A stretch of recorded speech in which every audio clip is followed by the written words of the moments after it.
Why should we abolish the Department of Education? Executive order to begin eliminating the federal Department of Education once and for all. We're going to be returning education very simply back to the states where it belongs. And this is a very popular thing to do, but much more importantly, it's a common sense thing to do, and it's going to work. I want to just make one little personal statement. Teachers to me are among the most important people in this country, and we're going to take care of our teachers. And I don't care if they're in the union or not in the union, that doesn't matter.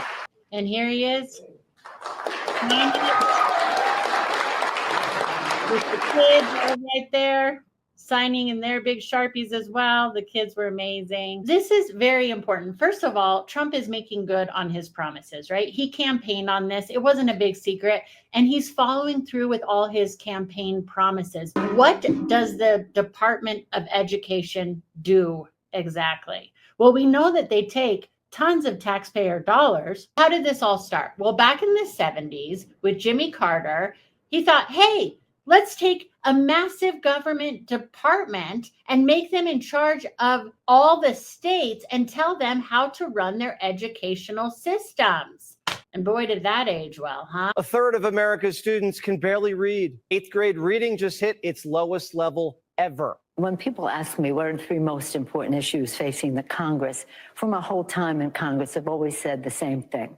Our children, our children, our children. What has Nancy Pelosi done for our children, our children, our children? If that is the main focus, then our reading scores should be way up. Our math scores should be way up. Our science scores should be way up, but they're not. So we know that that's a flat out lie. Families, for the children. It's always about the children. Nancy Pelosi talks more about January 6th than reading, writing, and arithmetic. They do help with things like, free school lunch, and those who are really disadvantaged, those who have disabilities. So and they'll continue. So those funds that help free and reduced lunch, special ed programs, those funds will still be there. And I would argue potentially more funds because they're not being wasted on the bureaucracy. That's right. There'll be more funding there. And like he's about to say, there is so much red tape, meaning you're not dyslexic enough, or you're not tan enough, or you're not whatever enough to be disabled. So they're encouraging just to get a regular education, by the way, just to learn how to read. You have to be super duper duper disabled in order to get the attention of the teachers. This is not right. And that's the red tape that he's talking about. And they're overloaded in the United States by, unfortunately, immigrant children. Technically, the Federal Department of Education says, we're not going to tell you how to educate your kids, but here's all the red tape. I'm talking like thousands of pages of legal red tape. The majority of folks that work at the Department of Education are lawyers. The centralized bureaucracy of Washington does not know what the kids in Minnesota need. They don't. And so they kind of make everything the same for everybody, as opposed to letting states and localities have more say. I fear that students with different colors of skin will not be heard when they're screaming within. It is about dismantling public education so that children cannot get what they deserve. She's spot on.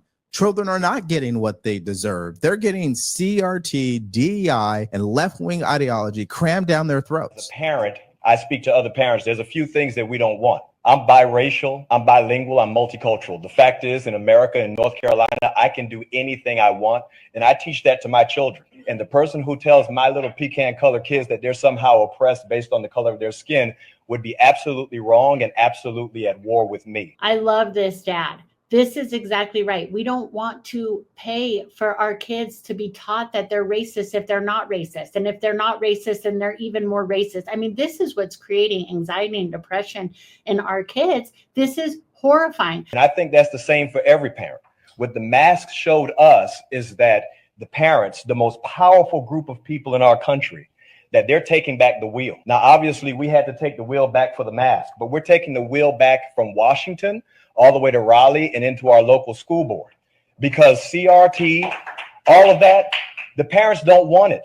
It's a big fat lie. There's not one, if you believe in CRT, I want to tell you, you're a liar, because that means you look at your black neighbor and say that they're oppressed, and you look at your white neighbor and say that they're evil, regardless of the experience that you've had with them. And we're not going to do that. See, that what is so dangerous about this CRT, and that's what the Department of Education does by trying to help the less fortunate. No, it's breeding hate. It's breeding divisiveness. It's absolutely ludicrous, and it's dangerous to our kids. And if they really cared about our kids, the teacher planning days, those cost billions of dollars. How about they plan on getting the test scores up? I've been a business owner right here in North Carolina, and I deal with white people, black people, Hispanic people. My children deal with everybody. And the racism is only happening at the government level and on the media.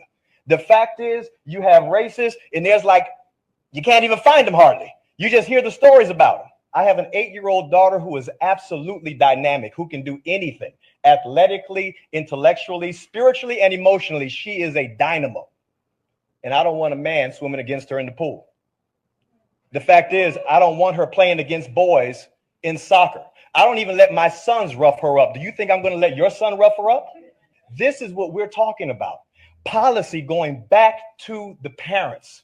Because if you think people who love America are willing to fight for it, you haven't met parents yet. Because I'm telling you, parents will go further down any street than anyone who loves their country alone. Descendant of the North American slave trade. On my mother's side, my ancestors were enslaved in Alabama. On my father's side, we were enslaved in Texas. I am not oppressed. I'm not oppressed, and I'm not a victim. I'm neither oppressed nor a victim. I travel all across this country of ours. And I check into hotels, and I fly commercially, and I walk into retail establishments, and I order food in restaurants. I go wherever I want, whenever I want. I am treated with kindness, dignity, and respect, literally from coast to coast. I have 3 children. They are not oppressed either, although they are victims. I've taught my children they are victims of 3 things: their own ignorance, their own laziness, and their own poor decision-making. That is See, this is a man teaching his children integrity. law. My children, we are not victims of America. We are not victims of some unseen 190-year-old force that kind of floats around in the ether. Putting critical race theory into our classrooms is taking our nation in the wrong direction. Racism in America would by and large be dead today if it were not for certain people and institutions keeping it on life support. And sadly, very sadly, one of those institutions is the American education system. And the Department of Education. And that's exactly why Trump wants to eliminate it. So for the people watching that are like, I can't believe he wants to eliminate education. No, he never said that. That would be insane. He doesn't want to eliminate education. Going to give funding back to education so that we could get these test scores up, so that people aren't taught to be racist. Why do we have to bring that back? And that's exactly what he's saying. It's like the school system and this indoctrination is what brought it back. Now, are there some a-holes that still exist in the world? Yes, of course. But let's not create more of them. Like, let's not do that. Let's instead instill confidence and peace and love and education in our students and in our youth, and we won't have that. But when you teach kids that no matter what they do, and it doesn't matter of their character, it doesn't matter who they are, that they're just racist, well, that's going to create anxiety and depression, like almost guaranteed, right? And then just for safe measure, tell them that they were born in the wrong body. Hey, because what doesn't say, I love and accept you, and you'll be loved and accepted more than I will love and accept you, but only if you change literally every single thing about you. Then you'll be loved and accepted. It's disgusting. I can think of nothing more damaging to a society than to tell a baby born today that she has grievances against another baby born today simply because of what their ancestors may have done 2 centuries ago. There is simply no point in doing that to our children. And putting critical race theory into our classrooms in part does that.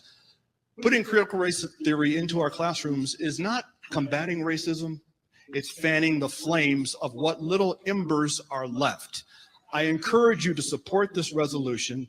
Let racism die the death it deserves, and let's keep living the life of the country that we are.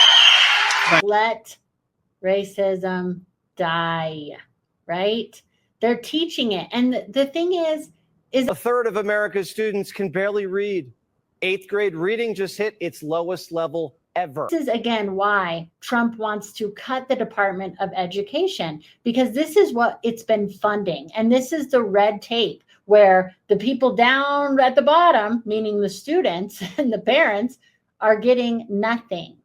But they are getting paid billions and the schools are getting funded. So this way we could actually fund the schools to get those test scores up. My name is Mario Presents, and I'm here as a representative from Gays Against Groomers Coalition with over 250,000 followers across social media, and as the uncle of 2 students in your district.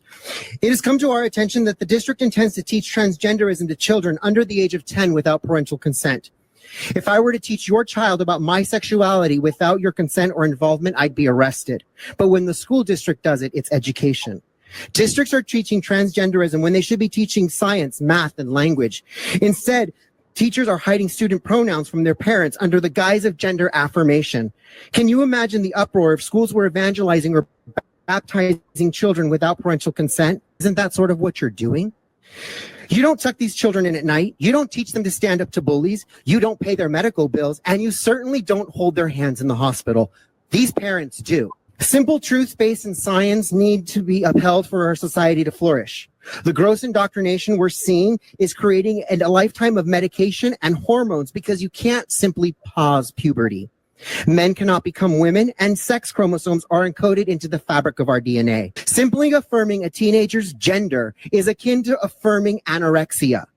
Both are body dysmorphic disorders, yet we don't teach the starving teenagers how to binge and purge or affirm that they are indeed overweight. However, school districts, including yours, seem to have no issue secretly teaching girls that they can be boys because they feel uncomfortable in their bodies. A grown adult woman can't get a hysterectomy without extensive medical forms and doctor's visits. But Dr. Saphir over the hill in Sherman Oaks is willing to do top and bottom surgery, sterilizing children for life. Parents must be a part of the education process when teaching sexuality to students, and it definitely doesn't need to happen under the age of 10 years old. Boom. We propose to dismantle 2 cabinet departments, energy and education. There's only one way to shrink the size and cost of big government, and that is by eliminating agencies that are not needed and are getting in the way of a solution. They're not needed. We don't need to pay for things that aren't helping our children. Now let's listen to what Caroline Leavitt said. By the way, if they're really the left is in support of minorities and people who have disadvantage, like they always love to say women have such disadvantage, but I've yet to hear them champion Caroline Leavitt, the youngest press secretary of all time, let alone that she's female. But of course, crickets from the left as far as that. But let's hear Caroline Leavitt set the record straight for the critics who are opposed to this effort to eliminate the Department of, I should call it non-education. The Department of Indoctrination is what it should be called. Caroline, what do you say to critics of the president's education plan? Where was their criticism of our nation's failing test scores for the last several decades? The Department of Education was founded in the 1970s, and since then we have spent more than $3 trillion at this federal bureaucracy. What has been the return on that investment for the American taxpayer? Levels that are less than ideal, less than proficient. Our children's test scores are incredibly concerning when it comes to reading rates, literacy rates, math, and science test scores. The numbers prove that. Of course, something else the critics like to say is that all the money that goes to scholarships is going to be taken away, the Pell Grant. And not true, not true. Let's listen to President Trump set the record straight. I do want to say that I've decided that the SBA, the Small Business Administration, headed by Kelly Loeffler, is a terrific person, will handle all of the student loan portfolio. We have a portfolio that's very large, lots of loans, tens of thousands of loans, pretty complicated deal. And that's coming out of the Department of Education immediately, and it's going to be headed up by Kelly Loeffler, SBA, and they're all set for it. They're waiting for it, and it'll be serviced much better than it has in the past. It's been a mess. And also, Bobby Kennedy, the Health and Human Services, will be handling special needs and all of the nutrition programs and everything else. Rather complex, but that's going to be headed by and handled by Health and Human Services. I think that'll work out very well. Those two elements will be taken out of the Department of Education, and then all we have to do is get the students to get guidance from the people that love them and cherish them, including their parents, by the way, who will be totally involved in their education along with the boards and the governors and the states. And it's going to be a great situation. I guarantee that in a few years from now, I hope I'm going to be around to see it, but I think we're going to see a lot of it. I think that you're going to have tremendous results. Right? That's what can-do attitude has. Unfortunately, a lot of the people who've been indoctrinated do not have that can-do attitude. And if you want to see somebody who has a can-don't attitude, who was just hired from the Department of Education this week, and how he feels about it, Doge is going after the Department of Education, then watch this video.